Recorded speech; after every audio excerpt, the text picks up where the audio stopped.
अल्हम्दुलिल्लाहिल्लज़ी हदाना लिहादा वमा कुन्ना लिनहतदिय लौला अन हदानल्लाह व अकमल लना दीनना व अतम्मा अलैना निअमतहु व रदिय लनल इस्लाम दीना फला नअबुदु व ला नस्तईनु इल्ला इय्याह व नशहदु अन ला इलाहा इल्लल्लाह व नशहदु अन्न सय्यदना व नबियना व मौलाना मुहम्मदन अब्दुहु व रसूलुहु सल्लल्लाहु तआला अलैहि व अला आलिहि व सहबिहि व बारक व सल्लम तस्लीमन कसीरन कसीरा।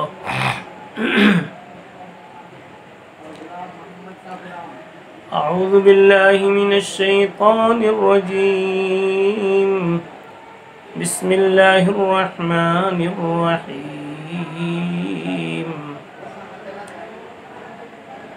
या अय्युहल्लज़ीना आमनू कुतिबा अलैकुमुस्सियामु कमा कुतिबा अलल्लज़ीना मिन क़ब्लिकुम लअल्लकुम तत्तक़ून।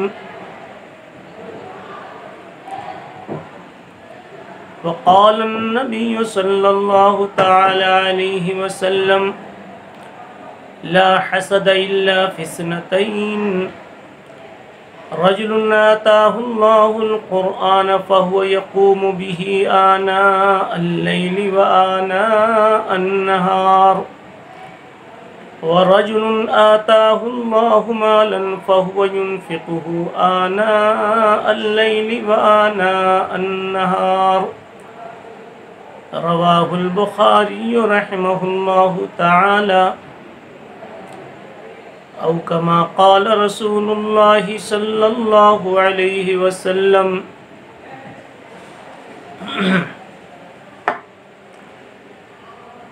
काबिल एहतराम बुजुर्गों, दोस्तों और साथियों,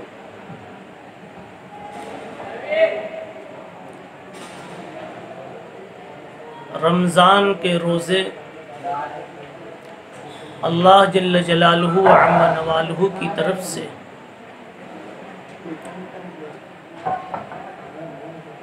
इस मकसद से अता किए गए थे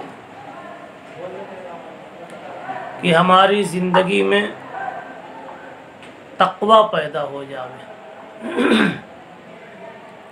कुरान मजीद कहता है या अय्युहल्लज़ीना आमनू कुतिबा अलैकुमुस्सियामु कमा कुतिबा अलल्लज़ीना मिन क़ब्लिकुम। ऐ ईमान वालो, तुम पर भी ऐसे ही रोज़ा फ़र्ज़ किया गया जैसे तुमसे पहलों पे फ़र्ज़ किया गया था। और मकसद इन रोज़ों के फ़र्ज़ करने से ये है कि तुम्हारी ज़िंदगी में तक़वा आ जाए, लअल्लकुम तत्तक़ून, तुम्हारी ज़िंदगी तक़वे वाली बन जावे। तक़वा किसे कहा जाता है? तक़वा का लफ्ज़ बना हुआ है विक़ाया से, और जिस बुनियादी लफ्ज़ से कोई दूसरा लफ्ज़ बनाया जाता है उसमें बुनियादी लफ्ज़ का माना ज़रूर पाया जाता है। लफ्ज़ तक़वा विक़ाया से बना हुआ है, और विक़ाया के माने हैं बचने के, तो तक़वा में बचने का माना ज़रूर पाया जाएगा। शरीयत में तक़वे से मुराद है अल्लाह की नामर्ज़ियात से बच बच कर ज़िंदगी गुजारना। हर वो काम और हर वो हाल जिससे अल्लाह नाराज़ होते हैं, उन तमाम अफ़आल से, अहवाल से अपने को बचा बचा के रखना।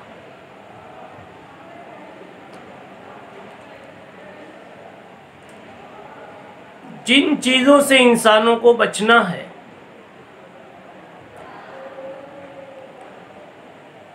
उनमें एक बहुत अहम चीज़ जिससे हर इंसान को बचना ज़रूरी है वह हसद की बीमारी है।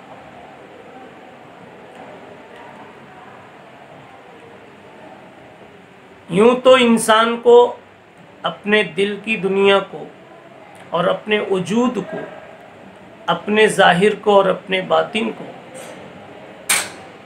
हर उस हरकत से, उस अमल से, उस सिफत से बचाना है जिससे अल्लाह ने रोका है। ज़ुबान को बदगोई से,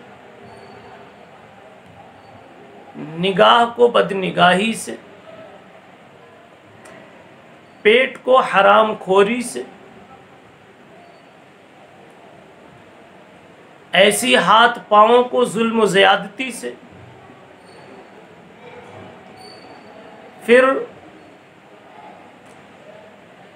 अंदर के अहवाल को बचाते हुए, बनाते हुए और सुधारते हुए अंदर की दुनिया को किब्र से, हसद से, बुग़्ज़ से, हुब्बे माल से, हुब्बे जाह से और दूसरे उन तमाम उमूर से जिससे इंसान का दिल और दिमाग मुहर्रमात के करीब जाता है,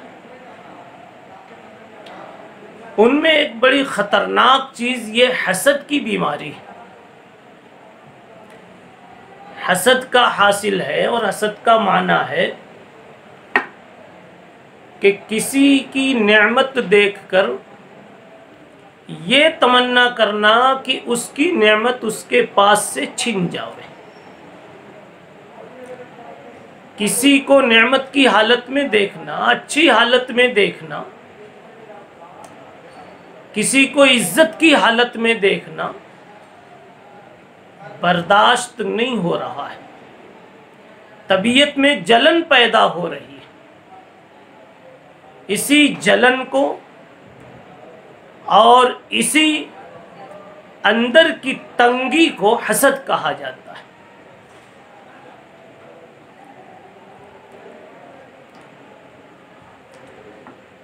इंसान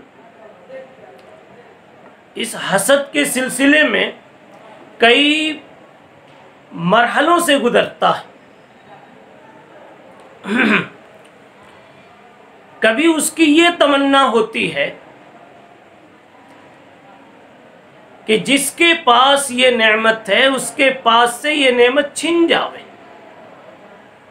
कभी ये तमन्ना होती है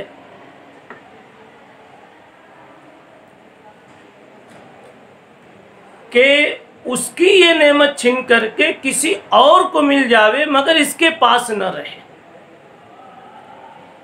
मुझको मिल जाए, किसी और को मिल जावे, उसके पास न रहे। जब तक ये कैफियत उसमें पैदा हो, जब तक ये कैफियत उसमें रहे, इंसान हसद की बीमारी में मुब्तला। हाँ, ये एक अच्छी सूरत हो सकती थी कि उसकी ये तमन्ना हो कि ये नेमत जिस तरह इसको मिली है, अल्लाह करे ये नेमत मुझे भी नसीब हो जावे। इसकी नेमत बाकी रहते हुए ये नेमत मुझे भी नसीब हो जावे। एक आदमी मालदार है, उसको अगर ये तमन्ना होती है कि साहिबे माल से माल लुट जावे, मुझे मिले कि ना मिले, उसके पास से हट जावे, निकल जावे, ये हसद का मादा। और अगर ये तमन्ना हुई उस जैसी मुझे भी मिल जावे, उसके पास से वो नेमत न जावे, उसकी रहते हुए मुझे भी नसीब हो जाए, इसको उर्दू में रश्क कहते हैं। रश्क कर रहा, नेक तमन्ना कर रहा है, ये एक अच्छी चीज़ है। इसको अरबी में गिब्ता कहते हैं, एक महमूद सिफत है। हसद वो बीमारी है कि इमाम गजाली रहमतुल्लाह अलैह कहते हैं कि हसद वाला जो हासिद इंसान बन जाता है उसकी हालत पर खुद हमको भी रहम आता है। बगैर किसी के जुल्म किए हुए वो 24 घंटा मजलूम रहता है। हासिद जलने वाला, किसी की नेमत देख करके जलने वाला हासिद किसी के सताए बगैर वो खुद हमेशा तकलीफ में रहता है। इसलिए तकलीफ में रहता है कि जब जब वो साहिबे नेमत की नेमत को सोचता है अपनी तबीयत में एक दुख और एक जलन महसूस करता है।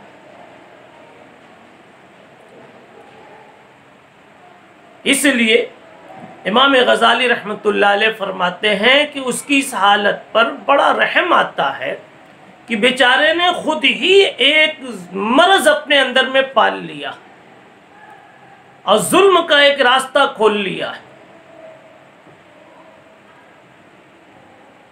इसी तरीके से एक बात यहाँ पर और भी दिल दिमाग में बिठाने के काबिल है कि हसद वो बीमारी है इंसान की जिसमें डायरेक्ट हसद करने वाले का अल्लाह से इख्तिलाफ होता है, अल्लाह से लड़ना होता है। इसलिए कि माल वाले को माल अल्लाह ने दिया है,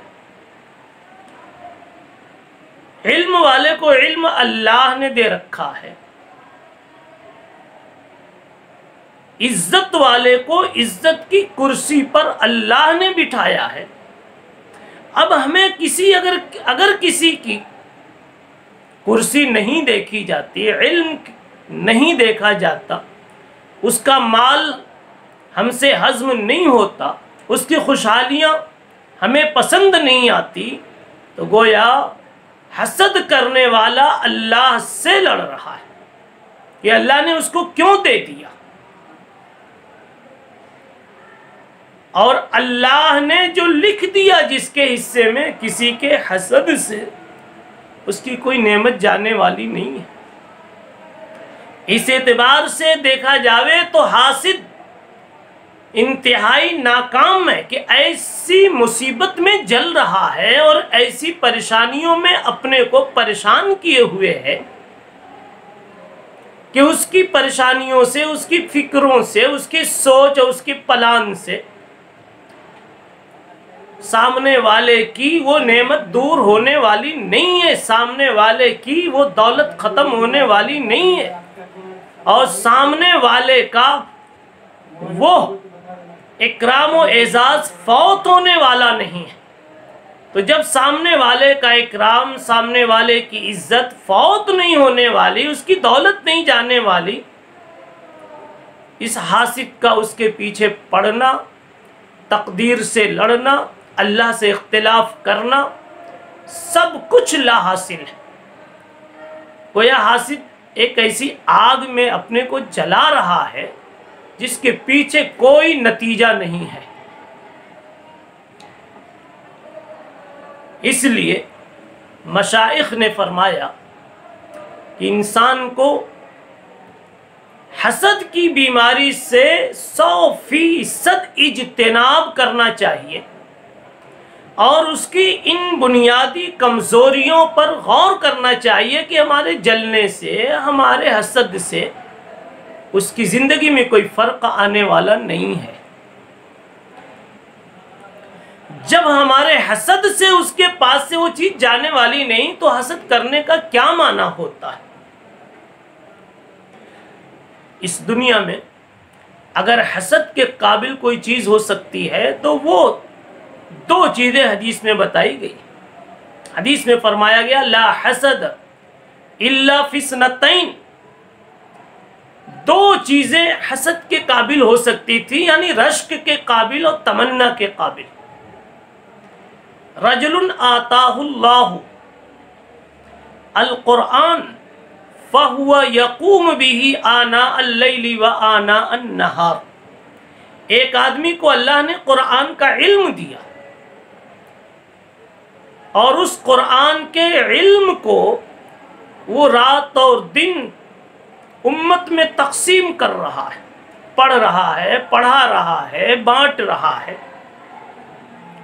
उसके जरिए से वो सही फैसले कर रहा है। इल्म के नूर में, इल्म की रोशनी में वो खुद भी सही जिंदगी गुजार रहा है, दूसरों को भी सही जिंदगी गुजारने की रहनुमाई कर रहा है, हराम और हलाल की तमीज बांट रहा है, लोगों को हक और नाहक की पहचान करवा रहा है।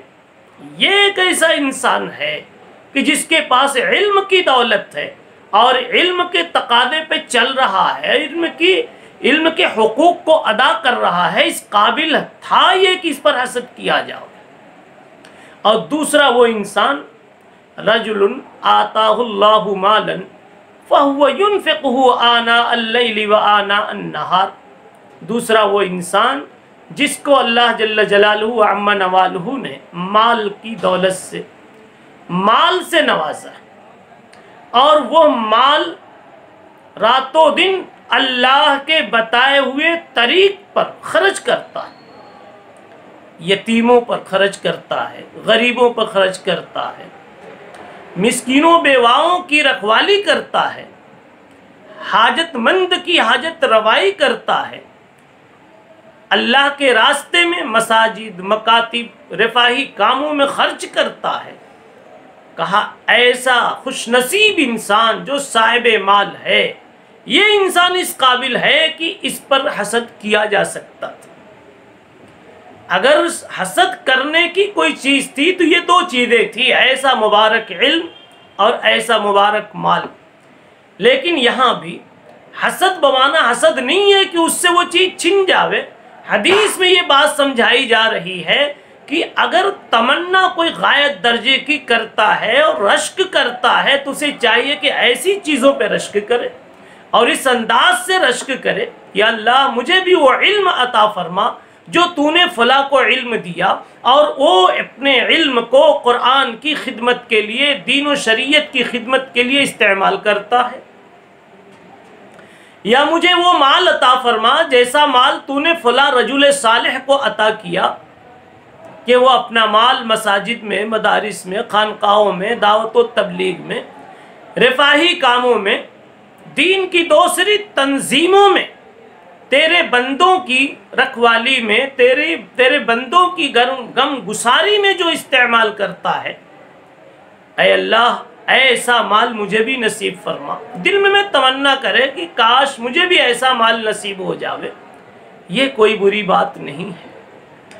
वरना अगर आपकी किसी की ये तमन्ना हुई कि किसी का माल, किसी की इज्जत, किसी का मकाम बिगड़ जावे, याद रखो किसी की तमन्ना से किसी का कुछ बिगड़ने वाला नहीं है।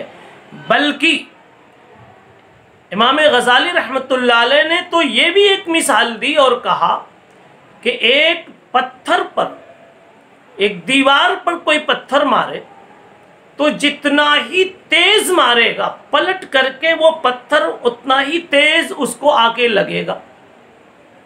कभी उसके हाथ को लगेगा, कभी उसके चेहरे को लगेगा, कभी उसकी आंख को लगा, कभी उसके सर को लगा। जितना तेज मारेगा उतनी तेज वापस उसको वो पत्थर लगने वाला है और उतनी ही तेज तकलीफ होने वाली। फरमाया कि बिल्कुल ऐसी समझो, हासिद जो हसद करता है उसका जख्म खुद उसी को लगता है और जितना तेज वो हसद करने पर आएगा वापस उतना ही तेज जख्म उसी को लगने वाला है। मुख्तसर, हल्का अगर हसद है तो उसको हल्की बेचैनी होगी, हल्की जलन होगी। शदीद अगर हसद है तो शदीद बेचैनी में मुब्तला होगा। चुनांचे हासिदीन को रात रात भर नींद नहीं आती, गोलियां खा खा के तो उनको सोना पड़ता है, हसद में मुब्तला। और हसद की दुनिया भी अजीब है। आम तौर पर हसद अपने अक़रबा में हो जाता है। मालूम होना चाहिए कि हसद अमूमन मुजानसत और मुकारबत की बुनियाद पर होता है। जिन लोगों के साथ मिलजुल करके रहता है, जैसे भाई भाई के साथ रहता है, रिश्तेदार आपस में एक दूसरे के साथ मिलकर रहते हैं, इन्हीं में हसद की कैफियत पैदा हो जाती है कि हम 4 भाई हैं, बाप की निगाह में इसकी इज्जत ज्यादा क्यों हो गई। हम 4 भाई हैं, गांव में मेरे इस भाई को लोगों ने ज्यादा क्यों इज्जत अता कर दी। हम 4 भाई हैं, हमारी दुकानें नहीं चलती, हमारे धंधे नहीं चलते, इस एक का धंधा इतना क्यों चल रहा है। आम तौर पर इंसान हसद के मौके पर, हसद के माहौल में बहुत दूर वालों को नहीं देखता, वो अपने करीब वालों को देखता। मुकारबत ये बुनियाद बनती। आप और हम खुद अपना जायजा ले लें, कभी कुछ ख्याल भी इस किस्म का अगर आता होगा तो करीब के लोगों ही का ख्याल आता। इसी तरीके से एक लफ्ज मैंने कहा, मुजानसत की बुनियाद। हमारा और आपका ताल्लुक एक ही जिन्स के मैदान से, एक ही सिन्फ के मैदान से। चंद लोग आपस में मुदर्रिस हैं, गोया मुदर्रिस का एक मैदान है, मुदर्रिसीन आपस में एक मैदान के चंद अफराद हैं। चंद ताजिर आपस में, चंद ताजिर एक ही मैदान के चंद अफराद हैं। इसी तरीके से चंद गांव के चौधरी और बड़े लोग, ये चंद आपस में एक ही मैदान के बड़े लोग हैं। चंद हुक्मरान या आपस में एक ही उन्वान के चंद अफराद हैं। चंद अहले इल्म या आपस में इल्म के मैदान के चंद अफराद हैं। याद रखें, आलिम को ताजिर से और ताजिर को आलिम से हसद नहीं होता। आलिम को आलिम से हसद होगा, ताजिर को ताजिर से हसद होगा, हुक्मरान को हुक्मरान से हसद होगा, इज्जत वाले को इज्जत दूसरे इज्जत वाले से हसद होगा। और इसी कुर्ब की बुनियाद पर या हम जिनसी की बुनियाद पर कि दोनों एक जिन्स के मैदान में काम कर रहे हैं, किसी को किसी की इज्जत देखी नहीं जाती, किसी को किसी का इकराम देखा नहीं जाता। इसकी वजह से ये कैफियत पैदा होती है कि इंसान दूसरे को जलील करने के पीछे पड़ जाता है। तो हमें चाहिए ये कि हम अपने आप को टटोलें कि हम जिन लोगों के साथ मिलजुल करके रह रहे हैं, कहीं उनमें से किसी के साथ हसद की कैफियत तो नहीं हो गई। जिस शोबे में हम काम कर रहे हैं और जिन लोगों के बीच जी रहे हैं कि माल लेने में, कमाने में, इज्जत पाने में, कहीं ऐसा तो नहीं तो कि हसद की कैफियत हो गई। कई शाही दरबारों के अफराद के वाकयात किताबों में इस तरह के मिलते हैं। एक बादशाह के दरबारियों का ये वाकया मिलता है कि एक इंसान उस बादशाह का बड़ा मुकर्रब था। दूसरे दरबारियों को उस मुकर्रब से शिकायत शुरू हो गई और दूसरों ने ये सोचा कि धीरे धीरे बादशाह की निगाह में इसकी इज्जत कम कर देवे। चुनांच एक आदमी पीछे पड़ गया कि ये मुकर्रब जो इंसान है इसकी इज्जत गिरा दी जावे। उसने एक हीला और एक मक्र, एक चाल इख्तियार की। उसने ये किया कि बादशाह से जाकर के एक दिन ये शिकायत की कि बादशाह सलामत, आपका ये जो बहुत मुकर्रब बंदा है, सामने तो आपकी बड़ी अपनाइयत दिखाता है, खिदमत दिखाता है, ताल्लुक बताता है, लेकिन पीठ पीछे आपको बुरा कहता है। बादशाह ने कहा, नहीं ऐसा तो नहीं होगा, यह आदमी तो बड़ा अच्छा है, लेकिन बताओ तो सही क्या मुझे बुरा कहता है। तो इस हासिद ने कहा, जो जल रहा था उस मुकर्रब बंदे से, उसने कहा ये पीठ पीछे ये कहता है कि बादशाह के करीब जाओ तो उसके मुंह से बदबू आती। आप बादशाह सलामत हैं, आपके बारे में कैसी बात वो कह रहा है कि इसका मुंह बदबूदार है। बादशाह ने यकीन कर लिया, और यकीन तो नहीं किया लेकिन किसी दर्जे में बात आ गई। अलबत्ता इस हासिद ने यकीन कराने की कोशिश की। इसने कहा कि कल जब वो आपके पास आएगा अकेले में, आप चेक कर लेना, वो आपके साथ इस तरह बैठा होगा कि आप समझ जाओगे कि मुंह की बदबू से बचना चाहता। बादशाह ने कहा ठीक है, कल फिर आएगा तो देखेंगे। और इधर इस चालाक ने, इस हासिद ने, इस हसद करने वाले ने दोपहर में इस आदमी की, उस मुकर्रब बंदे की खूब दावत कर दी और दावत में प्याज खूब खिला दिया। इसे मालूम था कि जब मैं खूब प्याज खिला दूंगा और प्याज खा करके जब ये जाएगा तो इसको भी ख्याल होगा कि मेरे मुंह से बदबू आ रही, तो ये अपनी बदबू से बादशाह को बचाने के लिए अपने मुंह पे हाथ रखेगा। और जब ये अपने मुंह पे हाथ रखेगा तो बादशाह समझ जाएगा कि शायद रात में जो उसने बात कही है वही बात है कि देखो बदबू से बचने के लिए मुंह पे हाथ रखे हुए। ऐसा ही हुआ, दिन में उसने दावत कर दी। बादशाह के पास में पहुंचने से पहले इसने जम के खाया, और फिर जब पहुंचा तो मुंह पे हाथ रख के बातें कर रहा था कि कहीं बादशाह सलामत को तकलीफ न हो जाए। हासिद ने जो जाल यहां पर बिछाया है ना, इसमें वो थोड़ी देर के लिए भी कामयाब हो गया कि बादशाह के दिमाग में ये बात बैठ गई कि ये बदबूदार मुझे समझ रहा है। अब बादशाह तो अपने को बिला किसी लगाम के इंसान समझते हैं, वो जानते हैं कि हमारे ऊपर तो कोई नहीं है। उसने फौरन एक चिट्ठी लिखी, उसमें ये लिखा, जल्लाद के नाम, एक शख्स के नाम ये चिट्ठी भेजी और ये लिखा कि जैसे ही चिट्ठी लाने वाला चिट्ठी लेकर पहुंचे इसकी गर्दन उड़ा दी जावे।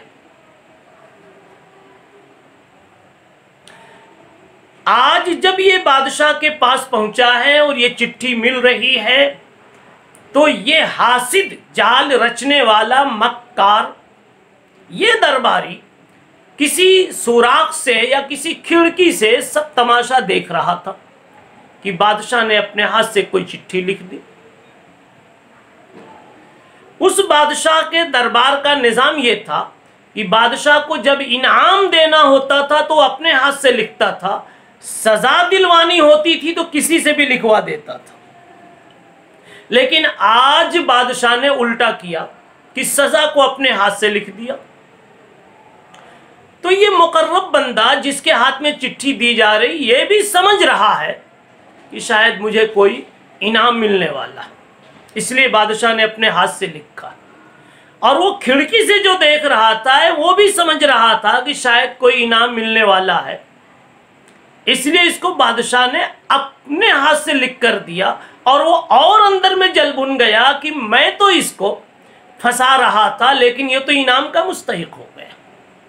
तो जब वो मुकर्रब बंदा बाहर निकला तो दौड़कर ये आगे रास्ते में मिलता है और कहता है, कहिए साहब क्या हाल है, बादशाह से मुलाकात, हजरत से मुलाकात में क्या रहा।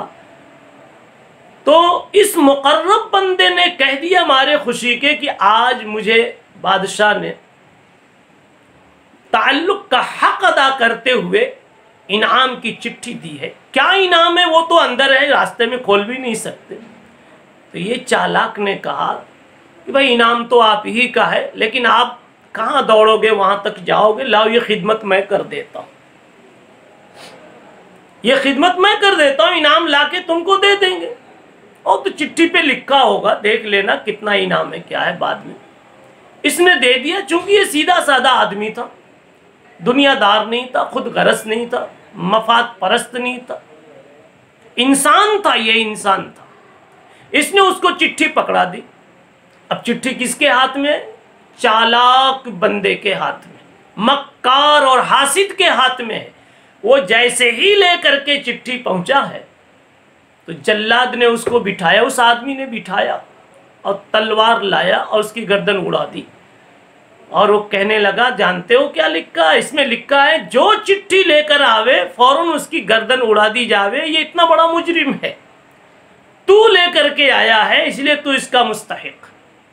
ये कहने लगा कि चिट्ठी असल तो कोई और ला रहा था, मैं लेकर आ गया।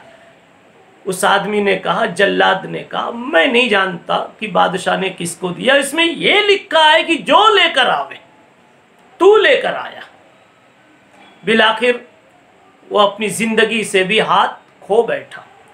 तो बताना यह है कि हसद करने वाले ने हसद के पीछे पूरी सलाहियत इस्तेमाल कर ली, पूरी सलाहियत इस्तेमाल कर ली, लेकिन उस सलाहियत ने उसको कुछ काम नहीं दिया, बल्कि जितना ही तेज हसद होता गया उतने ही बड़े खसारे में पड़ता गया। अब तक तो छोटा हसद करता था, चालबाजियां नहीं की थी तो कोई नुकसान नहीं हुआ सिवाय इसके कि जलता था। आज तो जान से भी हाथ धो बैठा, आज तो उसकी जिंदगी भी खत्म हो गई। इसीलिए इमाम गजाली रहमतुल्लाह अलैह फरमाते हैं कि अगर कोई आदमी हसद में बढ़ता जाए तो जिस कदर वो तेजी और शिद्दत का हसद करेगा उतनी ज्यादा उसको धक्का लगता जाएगा, जलन लगती जाएगी, बीमारी उसकी बढ़ती जाएगी और सामने वाले का कोई नुकसान नहीं, बल्कि सामने वाले को तो अल्लाह और अता करते जाएंगे, हलाकत से बचाते जाएंगे। सुल्तान महमूद गजनवी रहमतुल्लाह अलैह के दरबारियों में भी ऐसे ही हुआ। अयाज जो बड़ा मकबूल गुलाम था, अयाज नाम का, दरबारियों ने कई मर्तबा हसद की कोशिश की। एक मर्तबा हासिदीन ने एक प्लान पेश किया बादशाह के सामने ताकि अयाज की इज्जत घट जावे। दरबारियों ने कहा कि हजरत हमें एक शुबहा है, हम आपकी हमदर्दी में बोलना चाहते हैं। सुल्तान ने कहा, बताओ। दरबारियों ने कहा, ये जो आपका अयाज गुलाम है इसके बारे में हमें ये शुबहा है कि शायद आपकी रकम ले जा करके अपने कमरे में दफन कर रहा है या कहीं छुपा रहा है, इसलिए कि रोजाना कुछ देर कमरा बंद करके अकेला पड़ा रहता है। कुछ है दाल में काला। सुल्तान जानते थे कि अयाज मेरा ऐसा नहीं है, ये मेरा मुंतखब है, अगर इसमें कच्चापन निकले तो मेरे इंतखाब में कच्चापन है। ये गोया इसके ऊपर हमला नहीं है, मेरी दानाई पर, मेरी फिरासत पर यह हमला है। और वो जानते थे कि दरबारी इससे जलते, हसद करते, मगर बादशाह ने यूं इलाज नहीं किया। बादशाह ने कहा, ठीक है, क्या किया जाए इसके लिए? कहा उसका कमरा चेक किया जाए और उसको बुलाया जाए। तो कमरा खुदवाया गया तो कहीं कोई खजाना नहीं मिला। फिर उससे पूछा गया, अयाज, सुल्तान ने पूछा, रोजाना तुम कमरा बंद करके थोड़ी देर क्या करते? क्यों कमरा बंद करके अकेले बैठे रहते हो, क्या करते हो? दरबारियों को सवाल हो रहा है। अयाज ने कहा, हजरत ये बात राज की थी, मैं खोलना नहीं चाहता था, लेकिन अब बात इस हद तक पहुंच गई है कि शिकायत बना दी गई आपके दरबार के लिए, इसलिए अब मैं राज खोलता हूं। कहा, हजरत मेरे कमरे में मैं रोजाना थोड़ी देर कमरा बंद करके एक खास लिबास पहनता हूं और आईने में उस लिबास में अपने को देखता हूं और एक नसीहत करता हूं। कहा, इसकी वजाहत करो। इसकी वजाहत यह है, मैं जब घर से चला था तो एक फटे पुराने फकीरों जैसे लिबास में यहां आया था, आपकी नजरे करम पड़ी और आपने शाही लिबास में मुझे मलबूस किया। मुझे मकाम अता फरमाया। तो मैं हमेशा ये समझता था कि मैं अपने बाप दादा की तरफ से, खानदान की तरफ से जितने जैसे लिबास का मुस्तहिक हूँ, वो असल मेरा लिबास वो है जो कमरे में पड़ा हुआ है। तो मैं रोज़ाना वो लिबास चढ़ाता हूँ और अपने आप को कहता हूँ, अयाज देख, तू मुतकब्बिर मत होना, देख तू किसी की नवादिश पर कभी न इतराना। तेरी असलियत यह है कि तू इस लिबास में अपने बाप के घर से आया था। तुझको अपना पहला दिन भूलना नहीं चाहिए अगर किसी ने नवाज दिया है तो। ये तो सुल्तान आपकी नवादिश है कि मुझे ये कीमती लिबास नसीब हो रहे हैं, इज्जत के दिन नसीब हो रहे हैं, वरना मेरे जैसा गुलाम फाका मस्त, चीथड़ों में रहने वाला, फटे पुराने कपड़ों में रहने वाला, तो मैं आपके दरबार की इज्जत पाकर कहीं इतराने लगूं, फख्र करने लगूं। इससे अपने आप को बचाने के लिए मैं रोजाना आईने में अपना असली चेहरा, अपनी असली सूरत, असली हैयत, असली लिबास पहन करके देखता हूं और अपने नफ्स का मैं इलाज करता हूं। बादशाह ने सबके सामने बुला करके ये बात जब रखी, और उस दिन से अयाज की कीमत और इज्जत बादशाह की निगाह में अल्लाह ने और बढ़ा दी। कहा, तुम समझते हो मैं अयाज को क्यों इज्जत देता हूं? यह है कि इसकी सोच देखो और तुम अपनी भी सोच देखो। तुम्हारी सोच इधर जा रही थी, खजाना दफन कर रहा। कहां खजाना है? उसका मकान भी खोदा गया और उस बंदे खुदा ने अपने को इसका हकदार भी नहीं समझा जो मेरी तरफ से उसको दिया जा रहा। ये सोच किसको नसीब होती है? जिसका दिल साफ सुथरा होता है। इसलिए मेरे भाइयों, अगर हसद की बीमारी हमारे अंदर में है, और हर आदमी अपने हसद को खूब जानता है, खुद ही जानता है, वो जलता है, उसको कहीं एक्सरा कराने की ज़रूरत नहीं है। लेकिन अगर न समझ में आए तो अपने शेख के सामने, अपने बड़ों के सामने, जो इस्लाह नफ्स के और इस्लाह कल्ब के माहिर हैं, उनके सामने अपनी बातें रखें तो शायद वो बातों से समझ जाएंगे कि ये अपने किसी हम जिन्स से, अपने लाइन के किसी आदमी से शायद ये जल रहा है। और जैसा मैंने कहा, कभी हमको बाजार के किसी बहुत कमाने वाले ताजिर से नहीं होता और ताजिर को हमसे नहीं होगा। हम अपने फील्ड के हैं तो अपने फील्ड के किसी आदमी से हमें शिकायत होती है, हसद होता है। एक मैदान में एक भाई को इज्जत मिल गई और दूसरा भाई भी उसी मैदान में, उसी इदारे में काम करता है, उसको इज्जत नहीं मिली तो बेचैनी शुरू हो जाती है। तो ये न समझे कि ये बेचैनी सही बुनियाद पर है। आमतन खतरनाक बेचैनी होती है, हसद ही होता है। और ये हसद सबसे पहला मरज है दुनिया का जो इब्लीस को लगा था। इसी हसद की बुनियाद पर इब्लीस ने आदम अलैहिस्सलाम के साथ मक्कारियां भी की, चालाकियां भी की और अल्लाह के सजदे से इनकार किया। और इस हसद से आदम अलैहिस्सलाम महफूज थे। अल्लाह ताला ने उनकी इज्जत को बढ़ाया। अब यह हसद अगर किसी को लग जाए तो ख़त्म कैसे हो? ये मुस्तकिल, यानी इसका इलाज क्या? हजरत थानवी रहमतुल्लाह अलैह तो कहते हैं, जिससे हसद हो जाए अपनी दुआओं में एहतिमाम से उसका नाम लेकर के अल्लाह से उसकी भलाई मांगी जाए। और ये बात इमाम गजाली रहमतुल्लाह अलैह ने भी अपनी कीमियाए सआदत में और इहया उलूमुद्दीन में यही बात लिखी है कि जिससे हसद हो जाए उसके लिए दुआए खैर का एहतिमाम किया जाए। और जाहिर सी बात है कि दिल पर बहुत गिरा गुजरेगा। मसलन मुझे एक अपने भाई से हसद हुआ कि ये कहाँ से पैसे लाता और मकान बनाता।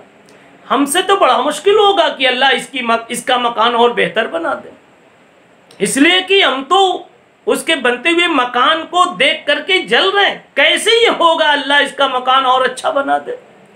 लेकिन इलाज यही है, इसको इलाज भी जिद कहते हैं कि आप जिद उसके उल्टे चलिए, अल्लाह आपका मरज दूर फरमा देंगे। दूसरा इलाज ये बताया जाता है कि जिससे आपको शिकायत हो जाए हसद की, आप लोगों के बीच जी चाहे ना चाहे उसकी तारीफ कीजिए।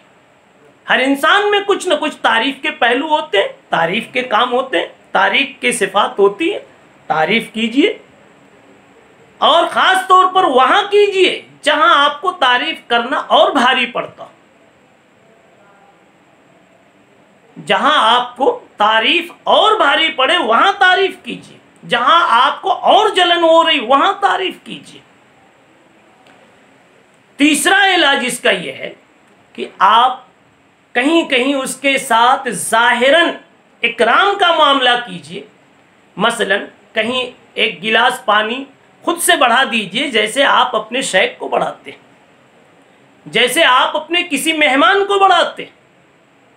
ऐसे ही इस आदमी को कभी अपनी तरफ से इज्जत दीजिए, इकराम दीजिए। बल्कि यहां तक लोगों ने कहा है कि अगर हसद ज्यादा है तो कोशिश ये करो कि कभी उसके चप्पल भी सीधे कर दो। तुम्हारे अंदर से अल्लाह तुम्हारी इन इलाज की लाइन की कोशिशों को देख करके इस आग को अल्लाह बुझा देंगे, हसद की आग ठंडी कर देंगे। और एक इलाज ये भी बताया कि जिससे हसद हो जावे, तकलीफ होने लगे, उसके कुछ हदिये भी भेजा करो। ये सारे वो इलाज हैं और वो काम हैं कि इंसान इसमें जल्दी कामयाब नहीं हो पाता। लेकिन अगर किसी ने अपने दिल की सफाई के लिए, तस्फिये के लिए, तज़किये के लिए, अल्लाह को राज़ी करने के जज्बे से इन अहम इलाजों को अपना लिया तो ऐसा लगता है कि शायद उसी दिन अल्लाह की तरफ से ताल्लुक़ में अल्लाह का कोई बड़ा नूर उसके सीने में डाल दिया जाएगा।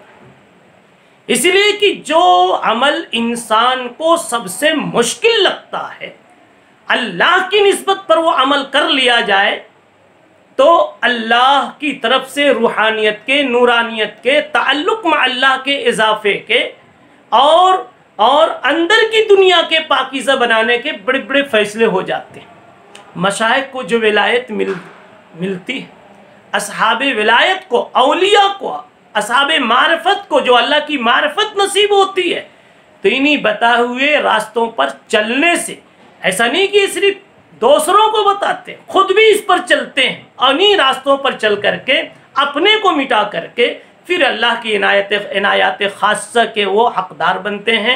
अल्लाह ताला हम सबको अमल की तौफीक अता फरमावे और इस किस्म की तमाम बुराइयों से, कमज़ोरियों से, गंदगियों से अल्लाह ताला हमारे दिल की दुनिया की हिफाजत फरमाए। व आखिरु दावाना अनिल हम्दुलिल्लाहि रब्बिल आलमीन।